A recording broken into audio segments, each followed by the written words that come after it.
بسم اللہ الرحمن الرحیم الحمد للہ رب العالمین والصلاة والسلام علی رسولہ النبی الکریم محمد وعلى آلہ وصحبہ اجمعین ومن تبعهم بإحسان ودعا بدعوتهم إلى يوم الدين أما بعد فقال الله سبحانه وتعالى فأعوذ بالله من الشيطان الرجيم بسم الله الرحمن الرحيم فويل للمصلين الذين هم عن صلاتهم ساهون الذين هم يراءون ويمنعون الماعون صدق الله العظيم. محترم ناظرین، السلام علیکم ورحمۃ اللہ وبرکاتہ. پچھلے لیکچر کے اندر سورہ ماعون کے تعلق سے گفتگو ہوئی تھی اور آپ نے جانا کہ سورہ ماعون ایک بڑی تعداد مفسرین کی اس بات پر متفق ہے، بڑے مفسرین کے نزدیک سورہ ماعون مکی سورت ہے، اور بعض روایات کو اگر مد نظر رکھا جائے اور بعض مفسرین حضرات کے قول کو اگر ملحوظ نظر رکھا جائے تو یہ کہا جا سکتا ہے کہ اس کا آدھا حصہ مکی ہے اور آدھا حصہ مدنی. جو بات آپ کے سامنے آئی تھی سورہ ماعون کے تعلق سے کہ ایک کردار ہے کہ قرآن ایک شخصیت کو کردار کی تشکیل دینا چاہتا ہے، تو کچھ صفات ہیں، کچھ اخلاقیات ہیں، کچھ خصلتیں ہیں جو اس کردار میں ہونا چاہیے، اور کچھ خصلتیں ہیں، کچھ ادائیں ہیں، کچھ صفات ہیں جو اس کردار میں نہیں ہونا چاہیے. قرآن جس کردار کو ڈیولپ کرنا چاہتا ہے اس کو کہیں تو اس نے ایمان کے لفظ سے دیا ہے، کہیں اس کو تقوی کہا ہے، کہیں اس کو احسان کہا ہے. اسی لیے قرآن جگہ جگہ کہیں مومنین کہتا ہے، کہیں متقین کہتا ہے، کہیں محسنین کہتا ہے، اور آخرت کی کامیابیاں اور کامرانیاں اور دنیا میں اللہ تبارک و تعالیٰ کی نصرت اور حمایت ہے نا، اور فلاح کو اسی القاب سے جوڑتا ہے. کامیابی اور نصرت کو کبھی اللہ اپنے مومن بندوں سے، کبھی اپنے متقی بندوں سے، کبھی اپنے محسنین بندوں سے، اپنے صابرین بندوں سے جوڑتا ہے. ایمان، تقوی اور احسان کے منافی کردار ہے کافر کا، منافق کا، فاسق و فاجر کا. قرآن اس کافر کے کردار کا بڑی گہرائی کے ساتھ، بڑی بیرائی کے ساتھ تبصرہ کرتا ہے، اس کا تجزیہ کرتا ہے، اس کردار کو نکھار کر ہمارے سامنے لے آتا ہے تاکہ ہم اس کردار سے بچیں.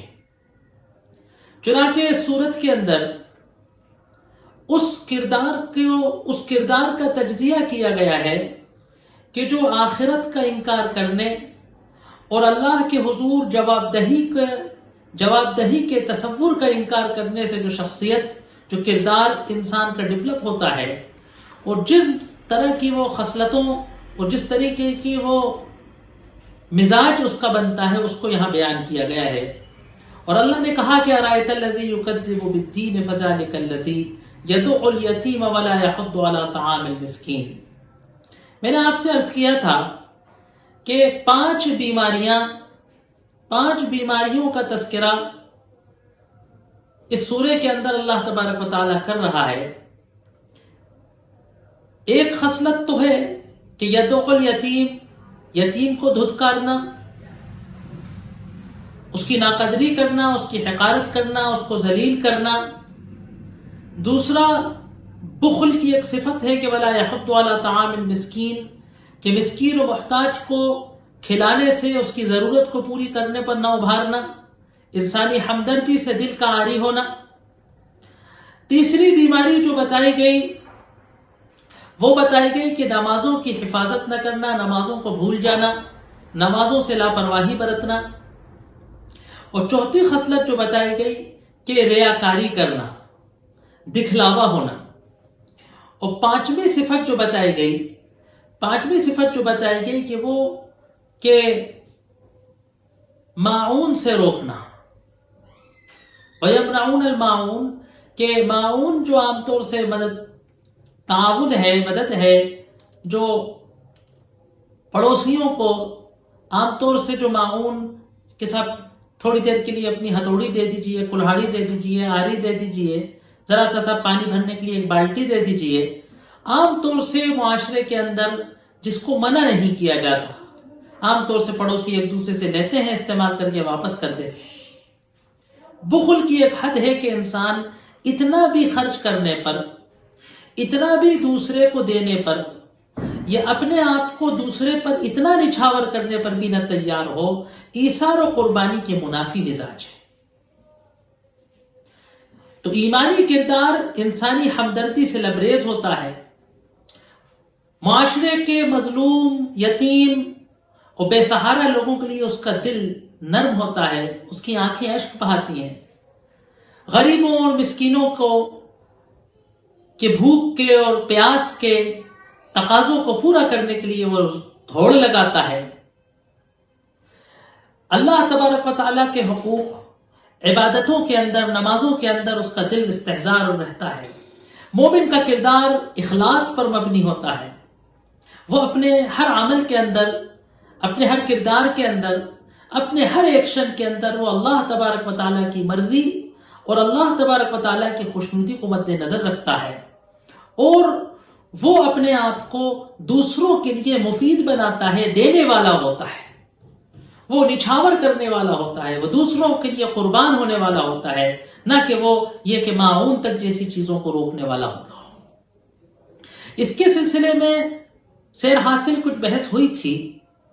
سورت کا جو آدھا حصہ ہے فَوَيْلٌ لِّلْمُصَلِّينَ الَّذِينَ هُمْ عَنْ صَلَاتِهِمْ سَاهُونَ الَّذِينَ هُمْ يُرَاءُونَ وَيَمْنَعُونَ الْمَاعُونَ، ہم نے اشارہ کیا تھا کہ انشاءاللہ نماز کے تعلق سے، ریاکاری کے تعلق سے اور معاون کے تعلق سے کچھ گفتگو مزید کرنے کی ضرورت ہے۔ پہلی بات تو یہ ہے کہ جو آدمی آخرت کا انکار کرتا ہے، اس صورت سے یہ معلوم ہوا، بہت پوائنٹڈ بات ہے، آپ چاہیں تو اس کو نوٹ کر لیجئے کہیں، کہ پہلی بات جو پتہ چلی اس سورہ سے کہ حساب و کتاب کا منکر، آخرت کا منکر، آخرت کی جواب دہی کا منکر کافر بھی ہو سکتا ہے، اور وہ ایسا شخص بھی ہو سکتا ہے کہ جو ایمان کا دعویٰ کرتا ہو، اسلام کا اقرار کرتا ہو، اور اعمال کے اعتبار سے وہ مسلمان گردانا جاتا ہو، وہ نمازی ہو۔ مصلی کہتے ہیں نمازی کو کہ جو نماز پڑھا کرتا ہے، لیکن آخرت کو جھٹلانے کی جو کچھ برائیاں ہیں، وہ سمٹمز کہ جس سے یہ پتہ چلتا ہے کہ میں منکر آخرت کی، منکر حساب کی بیماری میں مبتلا ہو چکا ہوں، یا کم سے کم میرے دل کے اندر آخرت کا وہ یقین نہیں ہے کہ جو میری دنیا کی زندگی کو استوار کر سکے، دنیا کی زندگی کو صراط مستقیم پر چلا سکے۔ ایک بات ذہن میں ہمیشہ رکھنا چاہیے کہ آخرت پر زبانی ایمان لانا، اس کا اقرار کرنا الگ بات ہے، اور واقعتاً دل سے اس بات پر یقین ہونا، واقعتاً آخرت پر دل سے یقین ہونا، واقعتاً اعمال کے جزا اور ثواب کا یقین ہونا کہ واقعی ایسا ہوگا، یہ ایک الگ بات ہے۔ یہ جو یقین جازم ہے، یہ جو دل سے یقینی کیفیت ہے، یہی انسان سے مطلوب ہے، اور یہی انسان کی زندگی میں رنگ لا سکتی ہے۔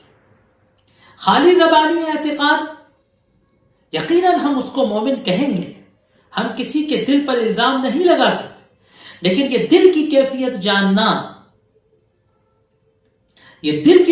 جاننا، یہ ہماری خود کی ذمہ داری ہے۔ کوئی مفتی ہمیں نہیں بتائے گا، کوئی عالم ہمیں نہیں بتائے گا۔ اسی لیے ایک بہت مشہور قول ہے علماء کرام کا، استفت قلبک ولو افتاک المفتون، تو اپنے دل سے فتوا لے، تو اپنے دل سے پوچھ، اگرچہ کہ مفتی تجھے فتوا کیوں کر نہ دے دے، کتنے ہی فتوے مفتی دے دیا کرے، اصل فتوا وہ ہے کہ جو انسان کے دل کی آواز ہے، جو اس کی ضمیر اس سے کہتا ہے۔ اسی لیے ضروری ہے کہ ہم اپنے اس دن بھر کی دوڑ دھوپ سے، اس بھاگا دوڑی سے، اس مارا ماری سے، اس ہنگامہ آرائی سے، اس دنیا داری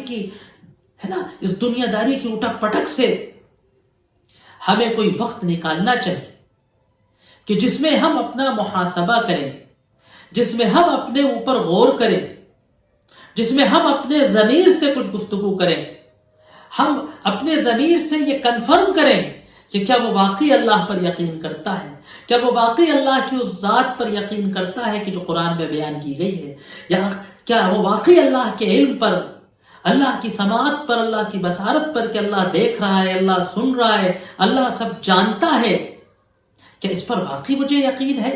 اور پھر خاص طور سے آخرت کے تصور پر، ہے نا، آخرت پر تدبر کرنا چاہیے، آخرت میں غور کرنا چاہیے۔ حکماء نے کہا، علماء نے کہا، اصحاب قلوب نے کہا کہ کوئی نہ کوئی وقت دن میں ایسا ہونا چاہیے کہ انسان جس میں اپنے معاد کو، اس دنیا سے لوٹ کے جانے کے بعد والی زندگی کے بارے میں کچھ سوچے، موت کے بارے میں کچھ سوچے، قبر کے بارے میں کچھ سوچے، آخرت کے بارے میں کچھ سوچے، قیامت کے بارے میں کچھ سوچے، حساب و کتاب کے بارے میں کچھ سوچے، میدان حشر کے بارے میں کچھ سوچے، پل صراط کے بارے میں کچھ سوچے، نامہ اعمال کی تقسیم کے بارے میں کچھ سوچے، اور اس تصور کے بیچ اپنے دن بھر کے اعمال میں سے کسی عمل کے بارے میں سوچے کہ اگر خدا نے میرے آج کیے ہوئے اس عمل کے بارے میں مجھ سے پوچھا تو میں اس کا قیامت کے دن کیا جواب دوں گا۔ اور اگر ہمارے دن بھر کے اعمال میں سے واقعی ہمیں کوئی عمل ایسا لگتا ہے، اور یقیناً ہم میں سے ہر ایک کے اعمال میں سے دسیوں عمل، درجنوں عمل، سینکڑوں عمل ایسے ہوں گے کہ جس کے بارے میں اس استحضار میں اگر ہم گئے تو ہمیں یہ عمل ایسا لگے گا کہ اس کا جواب دینا مشکل ہوگا، تو پھر مناسب یہ ہے کہ وقت رہتے اس سے اللہ سے توبہ کر لی جائے، اللہ سے معافی مانگ لی جائے، اللہ سے استغفار کر لیا جائے اور اس غلطی کو سدھار لیا جائے۔ تو میں کہہ یہ رہا تھا کہ یہ سورہ ہمیں بتاتا ہے کہ آخرت کا منکر ایک تو وہ بھی ہوتا ہے کہ جو آخرت کو جھٹلائے، اور ایک آخرت کا منکر وہ بھی ہو سکتا ہے، آخرت کا جھٹلانے والا وہ بھی ہو سکتا ہے کہ جو نمازی ہو۔ یہ جو آخری فقرہ ہے یہ زیادہ ہمارے لیے اہتمام کا باعث ہے، ہمارے لیے زیادہ چونکا دینے والا ہے کہ اس کے اندر 3 صفات اللہ تبارک و تعالیٰ ایسی بتا رہا ہے کہ جو نماز پڑھنے والوں میں پائی جا سکتی ہیں، کہ جو اپنے آپ کو مومن و مسلمان سمجھتے ہیں، لیکن یہ سمٹمز ہیں، اگر اس پر ہم غور کریں گے تو یہ ہمیں پتہ چلے گا کہ آخرت کے انکار کی بیماری ہمارے قلب کے اندر پنپ رہی ہے، ہمیں اس کا بہت جلد تدارک کرنا ہوگا ورنہ معاملہ بگڑ جائے گا۔ اس میں سے پہلا کیا ہے؟ صلاتہم ساہون۔ دیکھیے، نماز اسلام کی بنیادی عبادتوں میں سے ایک عبادت ہے، پہلا فریضہ ہے۔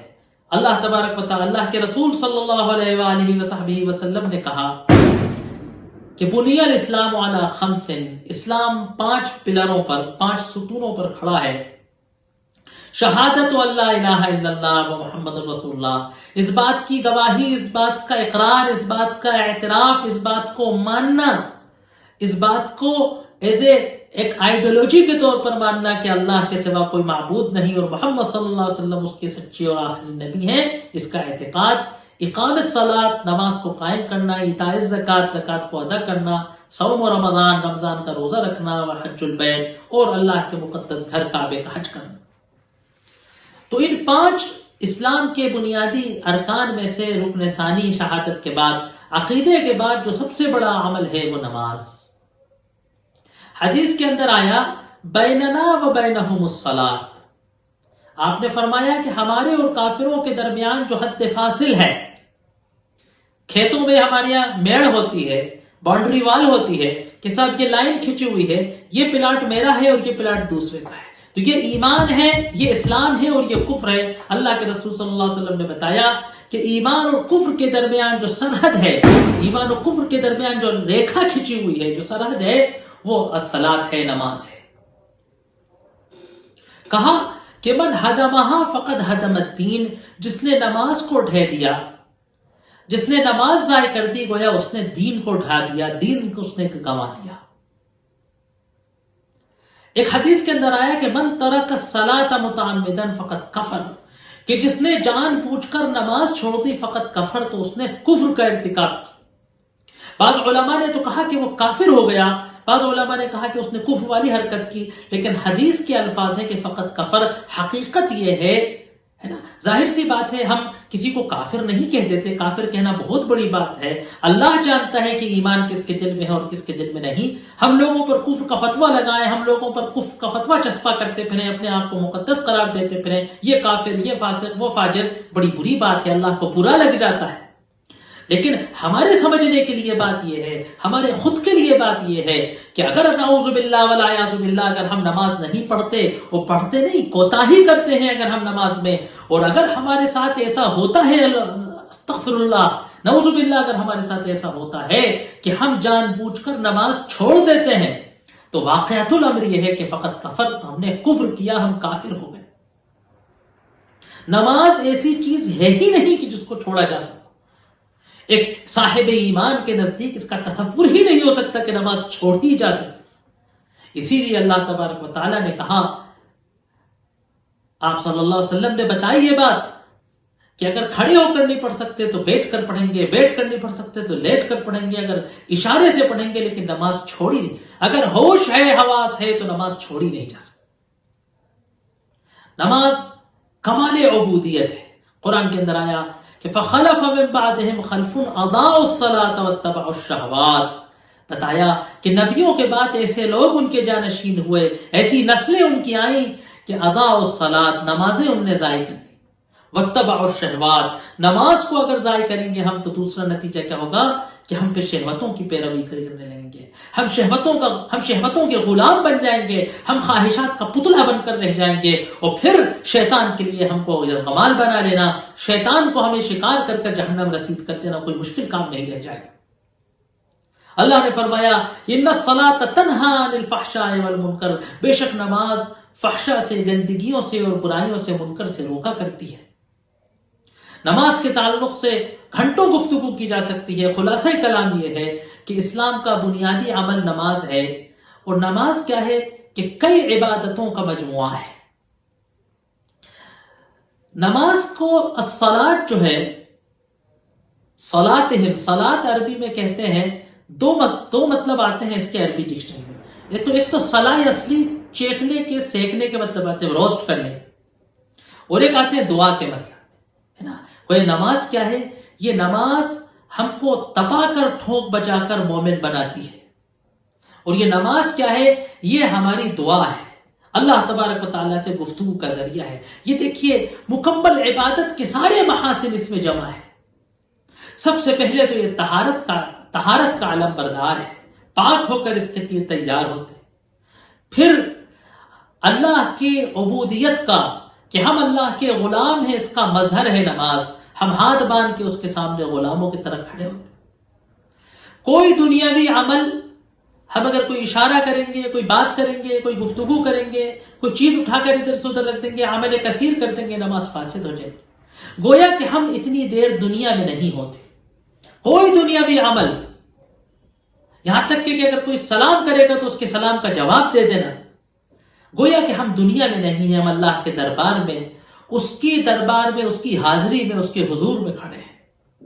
ہاتھ باندھ کر غلاموں کی طرح کھڑا ہونا. کہا گیا کہ بندہ اللہ کے سب سے قریب اس وقت ہوتا ہے جب وہ سجدے کی حالت میں ہوتا ہے.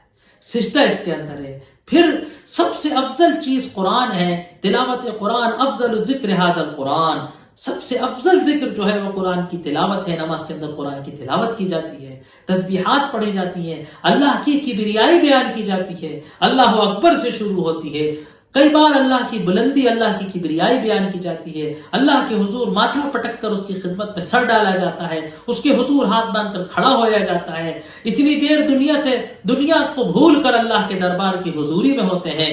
اس نفسیات کے ساتھ اگر نماز پڑھی جائے گی تو نماز تنہی عن الفحشاء والمنکر، برائیوں سے اور گندگی اور برائیوں سے نماز روکتی ہے.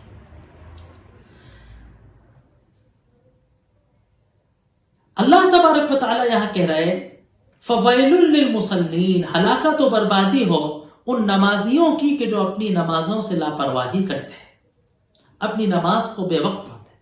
حدیث مبارکہ کے اندر آیا کہ آپ سے پوچھا گیا کہ اکبر الکبائر، سب سے بڑا گناہ کیا ہے نا. اب آپ سمجھ لیجئے کہ نعوذ باللہ زنا کرنے سے، شراب پینے سے، خنزیر کا گوشت کھانے سے بڑا گناہ کیا ہے؟ اکبر الکبائر، سب کبائر میں سب سے بڑا گناہ کیا ہے؟ تو آپ نے کہا ہے نا کہ نماز کو اس کے وقت، نماز کو بے وقت پڑھنا، اس کا وقت نکلنے کے بعد. یعنی یہ نہیں کہا گیا کہ نماز نہیں پڑھنا. نماز نہیں پڑھنے کا تصور آج شاید ہم مسلمان اس پستی کے دور میں چلے گئے ہیں، اس گراوٹ تک چلے گئے ہیں کہ ہمارے یہاں یہ تصور ہے کہ کوئی مسلمان ہے اور نماز نہیں پڑھتا ہے باقاعدہ. شاید جمعہ پڑھ لیتا ہے یا وہ بھی نہیں پڑھتا. لیکن حدیث مبارکہ کے اندر آیا کہ نماز کو لیٹ کر کر پڑھنا، اس کے وقت سے علاوہ میں پڑھنا، یہ سب سے بڑا گناہ ہے. تصور کر لیجئے کہ نماز نہیں پڑھنا ہے. جو آدمی اپنے آقا کے حضور سجدہ کرنے کو نہ تیار ہو، وہ مسلمان کیسے ہو سکتا ہے؟ وہ صاحب ایمان کیسے ہو سکتا ہے؟ تو سب سے بڑا گناہ ہے نماز کو لیٹ پڑھنا. اسی لیے کہا گیا کہ ہے نا حافظوا علی الصلوات والصلاۃ، حفاظت کرو، نمازوں کی پابندی کرو. ادامت الصلاۃ، نماز کی پابندی کرنا.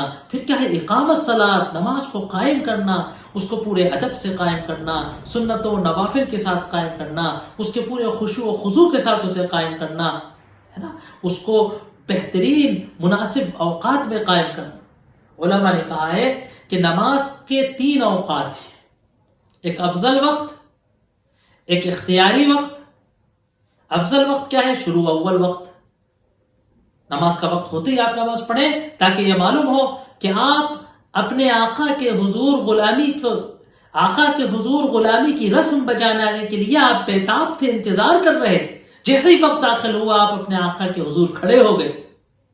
دوسرا ہے اختیاری وقت کہ یہاں سے یہاں تک وقت ہے، آپ اس میں کبھی بھی پڑھ لیں، کوئی بات نہیں. اور ایک ہے مکروہ وقت. ہر نماز کا کوئی مکروہ وقت ہے. اس مکروہ وقت میں ہمیشہ نماز پڑھنا، اس مکروہ وقت میں ہمیشہ مکروہ وقت میں نماز پڑھنا، آخری وقت میں نماز پڑھنا، یہ حدیث کے اندر منافقوں کی علامت بتائی گئی ہے. حدیث کے اندر آیا تھا، پچھلی نشست میں نے آپ کو سنائی تھی کہ ذاک صلاۃ المنافق، وہ تو منافق کی نماز ہے نا. بیٹھا سورج کے ڈوبنے کا انتظار کرتا رہتا ہے، حتی اذا کانت بین قرنی الشیطان، جب سورج بالکل شیطان کے سینگ پر آ جاتا ہے، ڈوبنے کے وقت آ جاتا ہے نا. قام نقر اربان، کھڑا ہوتا ہے اور 4 مرغے جیسی چونچے مارتا ہے. لا یذکر اللہ فیہا الا قلیلا، اللہ کو اس میں ذکر نہیں کرتا. تو یہاں سے نماز کی لاپرواہی نفاق کی علامت ہے. دل کے اندر اللہ سے محبت نہ ہونا، دل کے اندر ایمان کا کمال نہ ہونا، یہ نفاق کی علامت ہے. دوسرا مسئلہ جو یہاں زیر بحث ہے وہ ہے یراؤن الناس، ہے نا، الذین هم عن صلاتهم ساہون الذین هم یراؤن. یہ جو نماز میں لاپرواہی کرتے ہیں، نماز کی جن کے دل میں اہمیت نہیں ہے، وہ یراؤن الناس، لوگوں سے ریاکاری کرتے ہیں. ریاکاری بڑی خطرناک چیز ہے. ریاکاری کو شرک خفی کہا گیا ہے نا، یہ مخفی شرک ہے. اصل میں عبادت کا اصل اخلاص ہے. اخلاص کیا ہے؟ کہ اللہ کی خوشنودی اور مرضی کے لیے عبادت کرنا. اب اس خوشنودی اور مرضی کے اندر اگر کسی اور کی خوشنودی، کسی اور کو خوش کرنا، کسی اور کی مرضی کرنا، کسی اور کو دکھانا، کسی اور کو متاثر کرنا اگر اس میں شامل ہو جائے تو یہ شرک ہو جائے گا. شرک کہتے ہیں کہ کوئی کام اللہ کے لیے، اللہ کے ساتھ کسی اور کو بھی اس میں شامل کر لیں. تو دیکھیے اصل میں 3 چیزیں ہیں، ایک نفاق، ایک ضعف ایمان اور ایک ریاکاری. ان پر اگر ہم نے دھیان نہیں دیا تو یہ ہماری آخرت خراب کر دیتی. ریاکاری پر اگر توجہ نہیں دی تو ضعف ایمان جاتا ہے، اور ضعف ایمان پہ اگر توجہ نہیں دی تو نفاق جاتا ہے، اور نفاق کفر تک لے جاتا ہے. تو ریاکاری کیا ہے؟ کہ یراؤن الناس. ایک اور جگہ کہا یراؤن الناس ولا یذکرون اللہ الا قلیلا. منافقوں کے بارے میں کہا کہ لوگوں کو دکھلانے کے لیے نماز پڑھتے ہیں، ولا یذکرون اللہ الا قلیلا، اللہ کا ذکر نہیں کرتے، اللہ کو یاد نہیں کرتے مگر کبھی کبھار، خد و خال، کبھی کبھار بھولے بھٹکے اللہ ذہن میں اللہ کی یاد آ گئی تو آ گئی، ورنہ ساری عبادتوں کا مقصد ریاکاری ہے، لوگوں کو دکھانا ہے، ان کی خوشنودی حاصل کرنی ہے. یہ دل میں جھانکنے کی بات ہے۔ ریاکاری کی دو قسمیں ہیں، ایک ہے عبادت کی ریاکاری اور ایک ہے معاشرے کی ریاکاری۔ عبادت کی ریاکاری تو یہ ہے کہ انسان عبادت کرے، اب اس کی بھی دو قسمیں ہیں، ایک تو یہ کہ انسان کوئی عبادت کرتا ہی اس لیے ہے کہ وہ لوگوں کو دکھائے، اللہ کے لیے نماز پڑھنا مقصد ہے ہی نہیں، زکوٰۃ اللہ کے لیے دینا مقصد ہے ہی نہیں، علم دین اللہ کے لیے حاصل کرنا مقصد ہے ہی نہیں، صرف لوگوں ہی کو خوش کرنا، لوگوں سے منافع حاصل کرنا، لوگوں سے فائدے اٹھانا ہی مقصد ہے، تو یہ تو خیر شرک جلی ہو جائے گا، نفاق کی کیٹیگری میں آ جائے گا۔ دوسری قسم یہ ہے کہ نماز تو اللہ ہی کے لیے پڑھ رہے ہیں، لیکن مقصد یہ ہے کہ لوگ بھی دیکھ لیں تو ذرا اچھا ہے، مجھے بڑا دیندار سمجھیں گے، فائدہ ہو جائے گا، ہے بڑا قرض سے تجویز سے آج یہاں عشاء کی نماز پڑھاؤں، ہو سکتا ہے لوگ مجھ کو یہاں امام ہی رکھ لیں۔ تو مقصد تو اصلاً عبادت ہی تھا، لیکن کسی اور کو دکھانا بھی اس میں مقصد ہو گیا۔ اور ایک تیسری نوعیت ہے جس کو حدیث میں ریاکاری نہیں کہا گیا ہے، کہ انسان نے تو عبادت اللہ ہی کے لیے کی تھی اور نہ دکھانا مقصد تھا، نہ دکھانے کی کوشش کی تھی، لیکن اللہ تبارک و تعالیٰ نے لوگوں کو اس کی اس عبادت پر، اس کے اس تہجد پر، اس کے اس مطالعے پر، اس کے اس علم دین پر مطلع کر دیا۔ تو اب اس کو جب لوگوں کو پتہ چلا کہ وہ عبادت ایسی کرتا ہے تو لوگوں نے تعریف کی تو اس کو اچھا لگا۔ یہ ریاکاری کے خانے میں نہیں آتا، اگرچہ کہ ہلکا سا اس کے اندر بھی شائبہ ہے، کیونکہ خالص عبادت اللہ کے لیے ہونا چاہیے، کسی اور کے خوش ہونے سے یا ناراض ہونے سے کوئی فرق نہیں پڑنا چاہیے۔ لیکن اس کے اندر حدیث کے اندر آیا کہ عبادت السر والجہر، تمہیں راز میں عبادت کرنے کا بھی ثواب ملا اور علانیہ عبادت کرنے کا بھی ثواب ملا۔ دوسری ریاکاری کیا ہے کہ معاشرے کے اندر لوگوں کو خوش کرنے کی ہے نا۔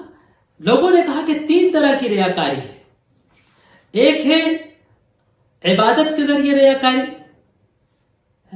کہ ایسے عبادت کرنا لوگوں کو دکھانے کے لیے، لوگ دیکھ رہے ہیں تو خوب اچھے سے نماز پڑھی، لوگ نہیں دیکھ رہے ہیں تو کٹر کٹر کر دی ہے۔ جماعت سے اگر کہیں نماز پڑھا رہے ہیں تو بڑی شاندار تجوید کریں، خود نماز پڑھ رہے ہیں تو پڑھ لیا۔ ایک ہے اقوال سے عبادت، اس طریقے سے گفتگو کرنا کہ جیسے بڑے متقی ہوں، پرہیزگار ہوں، بڑی قیمتی باتیں، بڑے تقوی کی باتیں، بڑے اصحاب قلب جیسی باتیں کرنا۔ ایک ہے بدن کی ریاکاری، ایسا حلیہ بنا کر رکھنا کہ لوگ بڑا متقی سمجھے، بڑا پرہیزگار سمجھے، بڑا اللہ والا سمجھے، ہے نا۔ اور ایک یہ کہ معاشرے کی ریاکاری، اس طریقے سے معاشرے میں اپنے آپ کو پیش کرنا، ہے نا۔ جو اصل میں ریاکاری کیا ہے کہ چار چیزیں ہیں،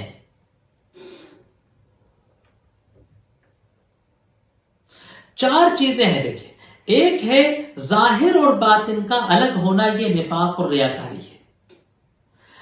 اب چار صورتیں ہو سکتی ہیں کہ جو اندر وہی باہر، یہ ایمان ہے نا، اندر اخلاص باہر بھی اخلاص، ایمان، اندر کفر باہر بھی کفر، یہ خالص کفر۔ اب تین چیزیں ہو سکتی ہیں کہ ایک یہ کہ اندر تو کفر ہے اور ظاہر اسلام ہے، یہ نفاق ہے، اور ایک یہ کہ ظاہر تو کفر ہے، ظاہر تو کفر ہے، بری حرکتیں ہیں، لیکن اندر سے ایمان ہے، اللہ کا خوف ہے، تو یہ فسق ہے نا۔ تو اوپر بھی اچھا اندر بھی اچھا مومن، اوپر بھی برا اندر بھی برا کافر، ہے نا۔ اندر سے برا اوپر سے اچھا منافق، اندر سے اچھا اوپر سے برا یہ فاسق ہے نا۔ تو ریاکاری بڑی بری چیز ہے، بڑی بچنے کی ضرورت ہے۔ احادیث میں اس سے بڑا اجتناب کرنے کو آیا ہے، کیونکہ ریاکاری میں اگر ہم نے ذرا بے دھیانی کر دی ریاکاری میں، تو یہ کب ہم سے نفاق میں ہم مبتلا ہو جائیں گے اور کب یہ ہم سے شرک تک چلا جائے گا، ہم نہیں سمجھ سکتے۔ اور تیسری چیز جو بتائی گئی کہ وَيَمْنَعُونَ الْمَاعُونَ، کہ یہ آخرت کا انکار جو ہے اور نماز سے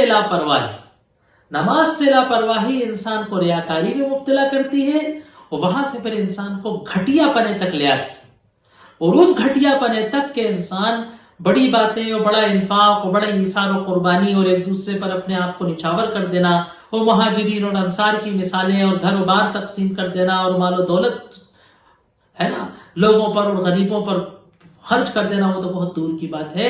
کہ معاون، کہ جس کو عربی میں کہتے ہیں کہ وہ مدد کہ جس کو عام طور سے غریب آدمی بھی دوسرے کو دینے سے نہیں روکتا، اس میں بھی روک لینے، یعنی وہ بخل کے مجھ سے کسی کو فائدہ نہ ہو جائے۔ اور مومن کی ذات کیا ہے کہ مومن چاہتا ہے کہ سراپا اس سے کسی کو فائدہ ہو جائے، کوئی اس سے علم سیکھ لے، کوئی اس سے دو باتیں سیکھ لے، کوئی اس سے اپنا پیٹ بھر لے، کوئی اس کے مال سے پیٹ بھر لے، کوئی ننگا اس کے دیے ہوئے کپڑے سے اپنا جسم چھپا لے، ہے نا، کسی کی دنیا سنور جائے، کسی کی آخرت بچ جائے۔ مومن تو دینے والا ہے، مومن لٹانے والا ہے، مومن نچھاور کرنے والا ہے۔ اور نماز ایمان کا محافظ ہے، نماز ایمان کی دربان ہے، نماز ایمان کا محافظ و دربان ہے۔ اگر نماز میں لاپرواہی کر دی، ہے نا، من ہدمہا فقد ہدم الدین، جس نے اپنی نماز گنوا دی، جس نے نماز ڈھا دی، تو گویا اس نے اپنا دین ڈھا دیا۔ تو یہ تین چیزیں تھیں کہ نماز میں لاپرواہی، ریاکاری اور ماعون سے روکنے کا جو صفت، یہ وہ آخرت کے عقیدے کے ڈھیلے پڑنے، آخرت کے استحضار نہ ہونے کی وہ تین برائیاں ہیں کہ جو قرآن نے بتایا کہ مسلین، قرآن نے نہیں کہا کہ ہلاکت و بربادی ہو ان مشرکوں کی کہ جو نماز نہیں پڑھتے، کہا ویل للمصلین، ہلاکت ہو نمازیوں کی کہ جو اپنی نماز کی پابندی نہیں کرتے۔ تو نماز ایک ایسی چیز ہے کہ جس دن پہلے بار نماز پڑھی، اللہ سے توبہ کری کہ اللہ آج کے بعد نماز قضا نہیں ہوگی، پھر جو اللہ اکبر کیا، تو مرنے تک سوائے بے ہوشی کے اور یہ کہ بغیر تعمد، لاپرواہی کے بغیر اللہ ہی نے نیند نہیں کھلوائی کسی دن، تو اس کے علاوہ نماز کے قضا ہونے کا کوئی تصور نہیں ہونا چاہیے مومن کی زندگی کے اندر۔ اور نماز کی حفاظت، نماز کو قضا ہونے سے بچانے کی ترکیب کیا ہے کہ اس کے اوقات کی حفاظت کی جائے، اول وقت میں پڑھنے کی کوشش کی جائے، یا کم سے کم اتنا تو ضرور کیا جائے کہ بغیر کسی عذر یا مجبوری کے مکروہ وقت سے نماز کو پڑھنے سے پرہیز کیا جائے۔ وآخر دعوانا ان الحمدللہ